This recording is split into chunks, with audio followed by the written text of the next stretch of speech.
SPF की तो बात कर ली, डेट इंस्ट्रूमेंट की बात कर ली, लेकिन शेयर मार्केट में आजकल बहुत लोग एक्टिव है। इस बार हमने देखा है इस 8-10 महीने में वॉलीटिलिटी बहुत रही है। तो लॉस हार्वेस्टिंग 31 मार्च से पहले करनी चाहिए, और लॉस हार्वेस्टिंग के क्या नियम हैं?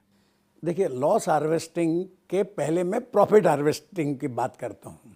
जो सेक्शन 112 ए है उसके तहत जो इक्विटी ओरिएंटेड स्कीम की यूनिट्स हैं या जो लिस्टेड शेयर्स है, उस पे जो लॉन्ग टर्म कैपिटल गेन होता है, लॉन्ग टर्म कैपिटल गेन 12 महीने बाद होता है, तो उस पे जो शुरू का सब मिला के, अलग अलग शेयर पे या अलग अलग स्कीम पे नहीं, सब शेयर्स और ये सब मिला के साल में 1.25 लाख रुपए तक का जो लॉन्ग टर्म कैपिटल गेन होता है उस पर टैक्स नहीं लगता है, क्योंकि वो जीरो रेट से टैक्स होता है। ये एग्जम्प्ट नहीं है, आपकी इनकम में ऐड होता है, परंतु जीरो रेट से टैक्स लगता है।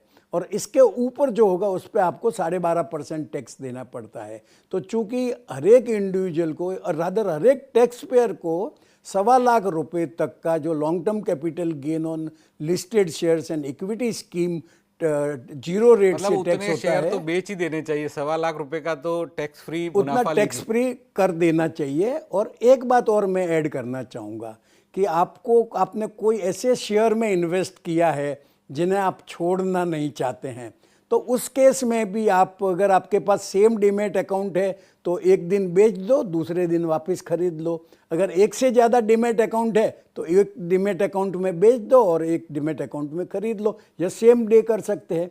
इक्विटी स्कीम में तो वो दिन का भी फर्क करने की ज़रूरत नहीं, सेम एनएवी पे आप रिडीम कर दो और सेम एनएवी पे उसी दिन आप खरीद लो। अगर आपके पास लिक्विडिटी है तो कम से कम आपका 1.5 लाख रुपए का जो है हर साल। वो वापस खरीद लिया तो टैक्स का फायदा कहाँ हुआ? नहीं, ऐसा है, खरीद लिया वो सेल माना जाएगा ना आपका।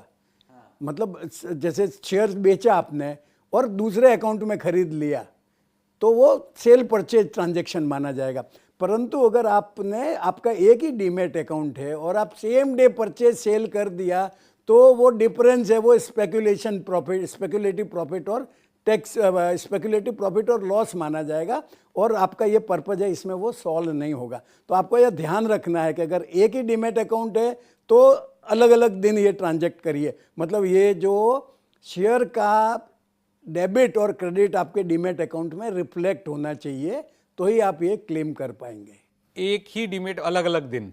हाँ, एक डीमेट अलग अलग दिन, अलग अलग डीमेट एक ही दिन कर सकते हो। सपोज आपके पास 2 ब्रोकर के पास अकाउंट है तो एक ब्रोकर के अकाउंट में आप बेच दीजिए, उसी दिन दूसरे ब्रोकर के अकाउंट में खरीद लीजिए।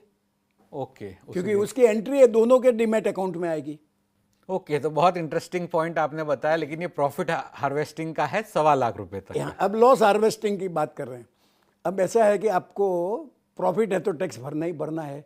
अगर शॉर्ट टर्म है लिस्टेड इक्विटी पे तो 20% है, लॉन्ग टर्म है तो 1.25 लाख के बाद में 12.5% है।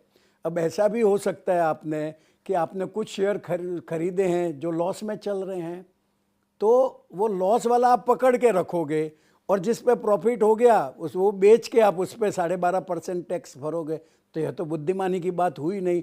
तो आप एक काम करिए, आपका जिन शेयर्स में लॉस हो रहा है उस पर लॉस बुक कर दीजिए, तो जो आपका लॉस होता है वो आपके जो प्रॉफिट हो रहा है उसके सामने एडजस्ट हो जाएगा।